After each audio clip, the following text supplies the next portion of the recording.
Welcome to Secrets of the Stars, where we explore the ancient knowledge of astrology, decode your unique blueprint, and unveil how the wisdom of the sky contributes to your life. I'm your host, Abby Lutis, astrologer, mentor, and sky guide. It's time to embark on a cosmic adventure of self-discovery and understanding why you are the way you are. Let's dive in. Well, hello and welcome back to Secrets of the Stars. Boy, is this month flying by, I tell you. I really don't know what is happening, don't know where this month is going. It is so exciting, but also I can't believe we are nearly into February. Aquarius season has kicked off. I have been house sitting at a beautiful beach house and looking after plants. It was really nice and relaxing and such a beautiful space. And I've since moved on and I'm now just hanging out with a friend for a little while. So that's really nice. It is so hot where I am on the Sunshine Coast here in Maroochydore.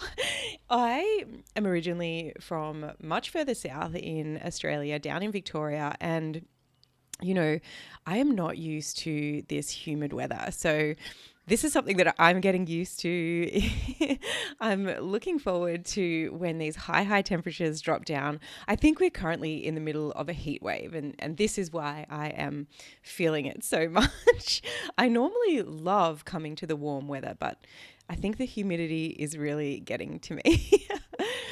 So I have been deep in doing 2024 astrology reports, which I have been so excited to see how everyone's year is going to be playing out for them. And just a reminder, if you want to pick up your 2024 report personalized to you, head on over to the link in this episode and pick yours up. It's not too late. There is so much information about the year ahead and specific dates that you can plot in your calendar and use them to plan with. So that's really exciting. So I do have a house sit coming up, but it's not until February. So I'll talk about that in a little bit of a later episode. One thing I wanted to say is that I am really passionate about mindset and personal growth. And I think my time as an elite athlete through my teens and 20s and even into my 30s was something that really developed this for me. I remember when I was 17, my mum gave me a book and it was all about NLP, and it was a training program for your mind. And I followed this training program and I just had the most incredible results from that. I won an Australian championship when I was 17, and that was really made me a believer in how powerful the mind can be. I've also since studied life coaching and, you know, really understanding the theory behind all of the mindset and goal setting and all this type of thing is just so fascinating for me. So what this is leading to is that I'm currently working on an exciting project that is combining two of my favorite topics, and I'm so excited for this. I'm not going to say too much about it, but, you know, I've already just talked about this mindset piece, and here we are, an astrology podcast. I'm looking at merging these two together, and yeah, it is just such an exciting thing that I'm working on. So if you want to be the first to know when I formally announce this, which is going to be in the next couple of weeks, jump on over to my waitlist and I'll pop the link in the show notes.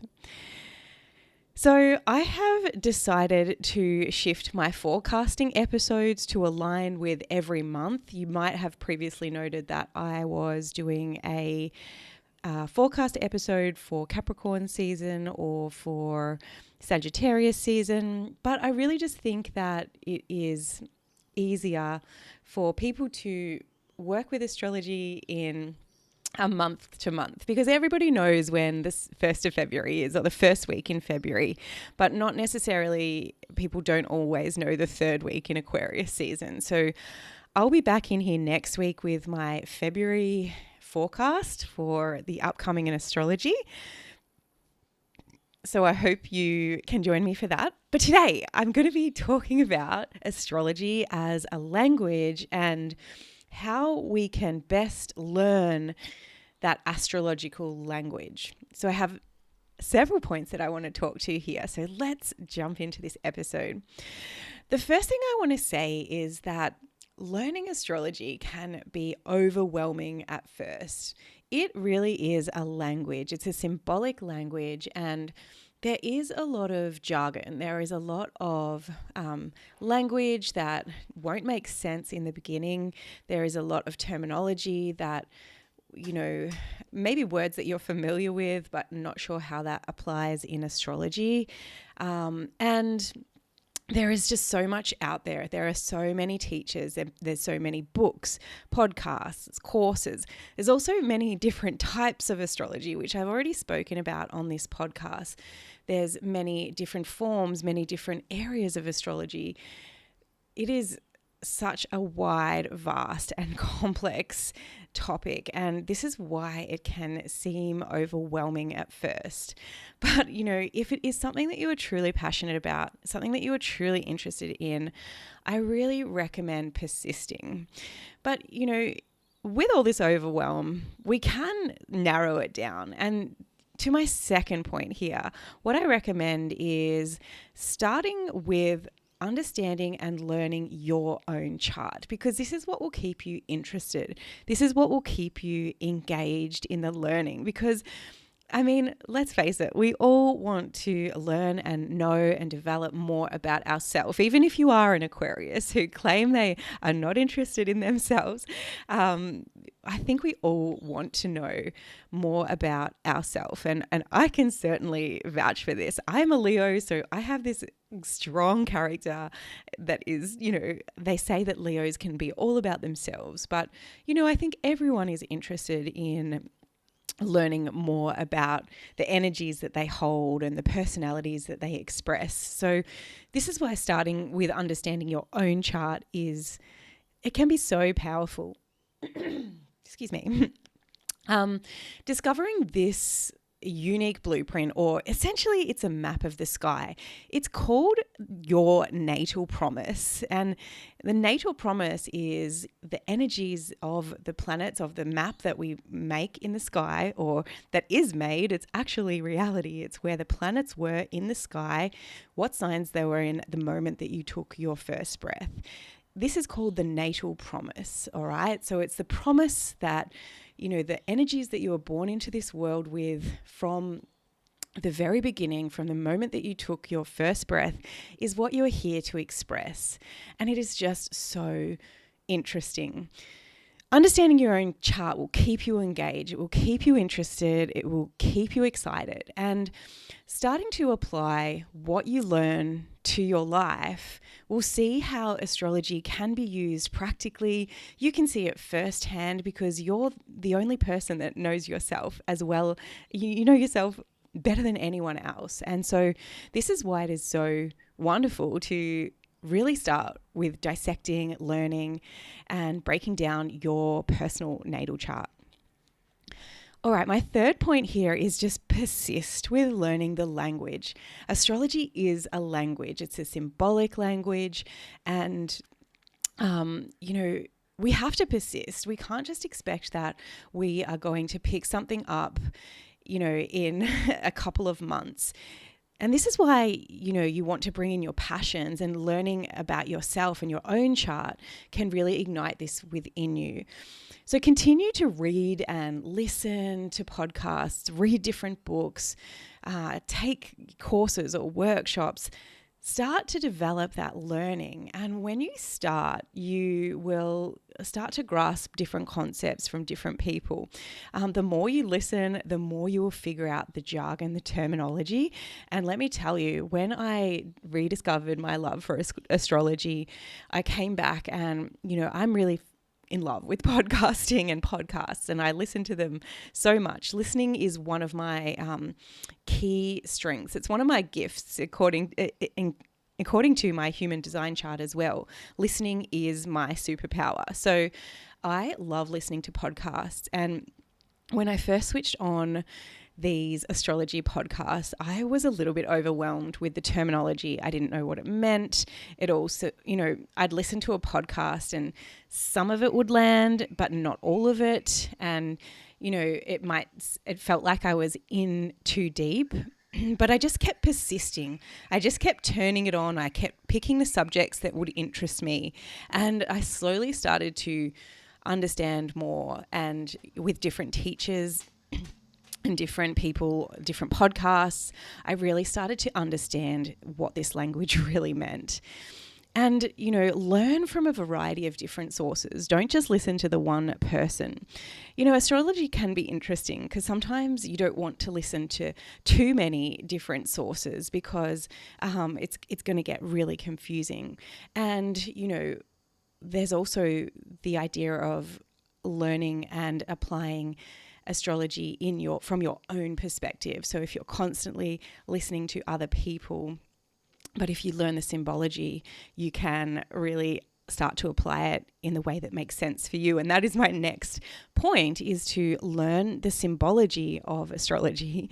So astrology is a language of symbols, essentially. So we have the key components, which are the planets, signs, houses, aspects. Within that, there's the elements, there's the modes, there's also the symbology and the history.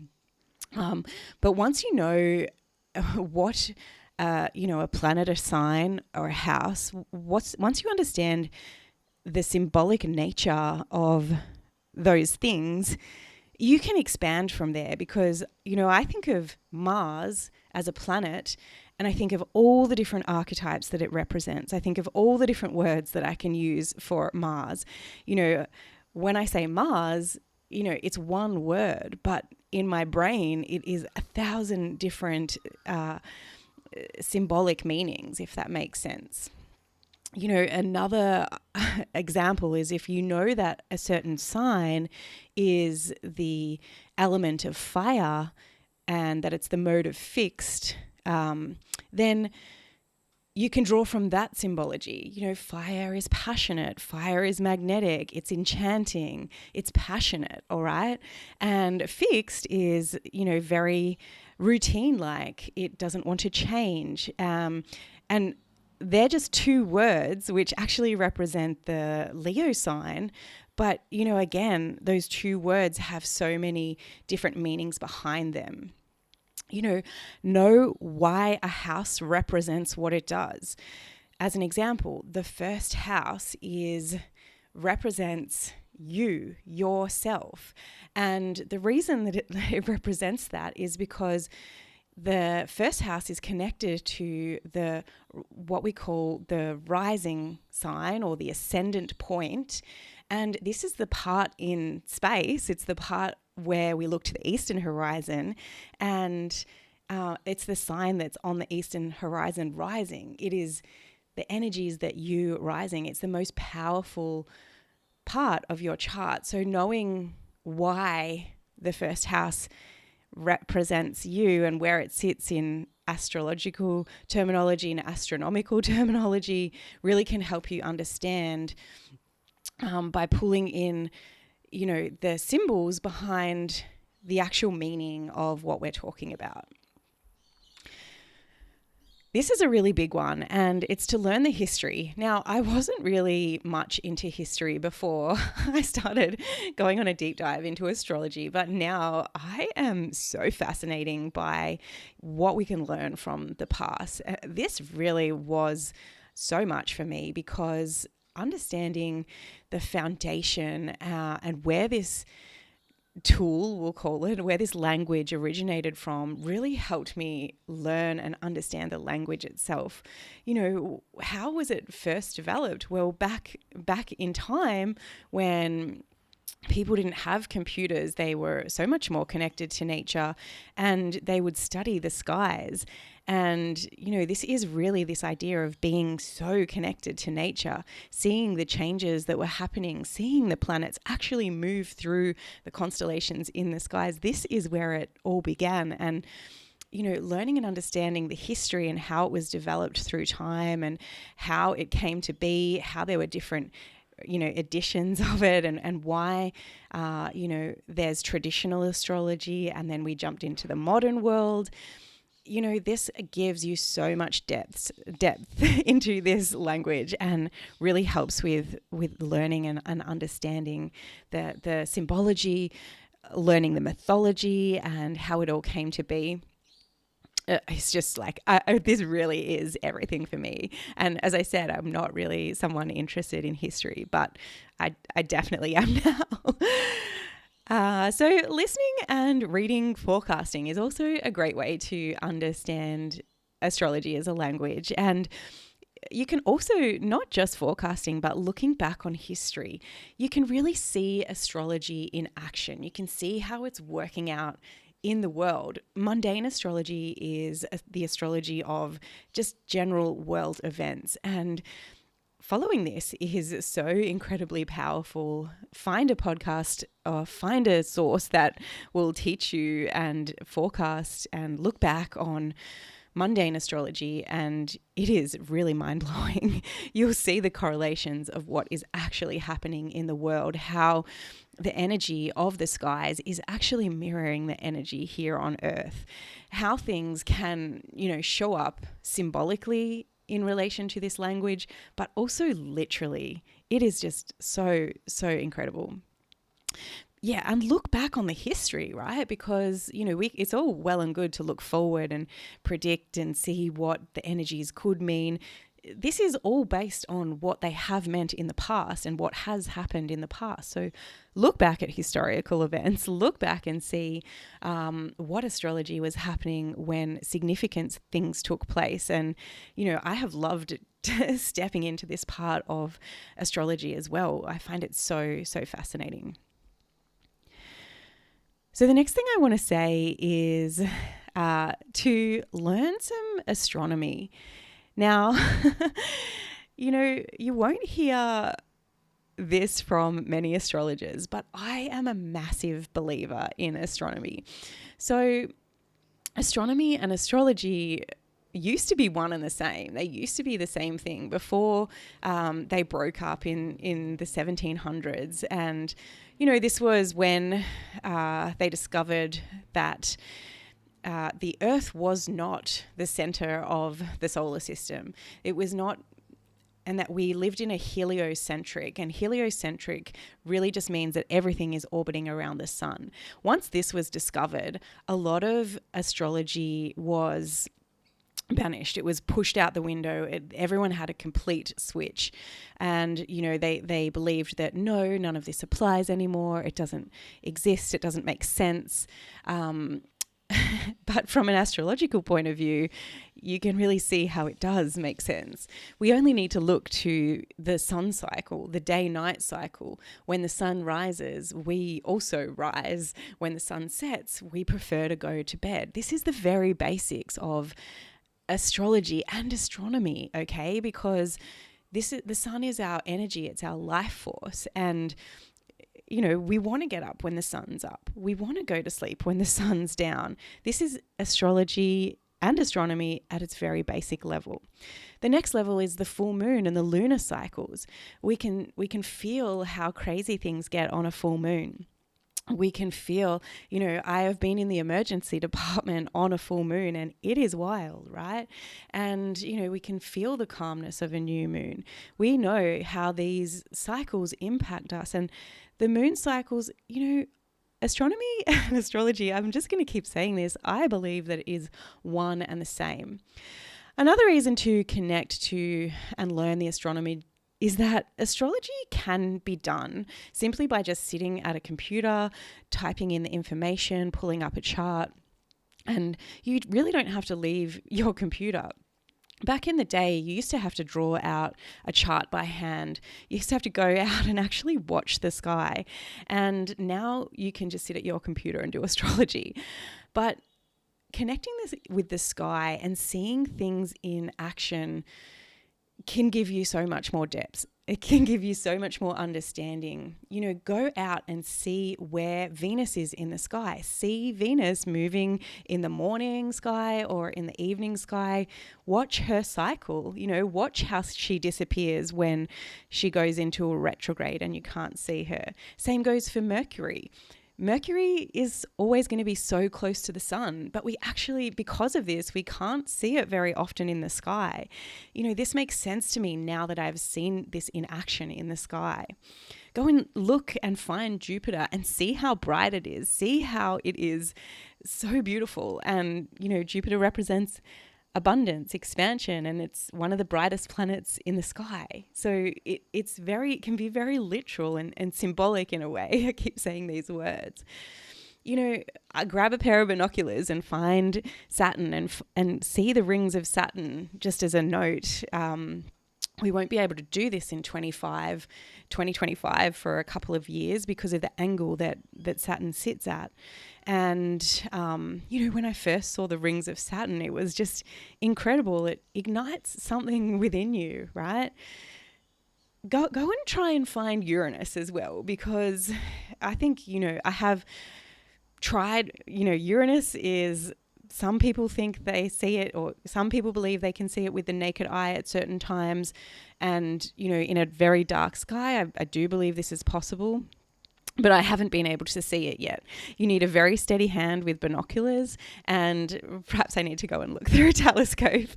But, search for the constellations. It's a really fun activity, and it also connects you back into nature, back into the cycles, and it has been really powerful for me. I have been fortunate to spend time living and working and sleeping out under the stars, and the things that I have seen in the night sky, I tell you, I haven't even scratched the surface, but I remember seeing one of the first meteors that I saw, and it was just this orange flaming ball hurtling towards Earth. The different colors, the different ways that the stars shoot and show their magnificence in the sky is just so amazing. This is something we are so disconnected from, and it has really been life-changing for me. I absolutely love going out and sleeping under the stars, and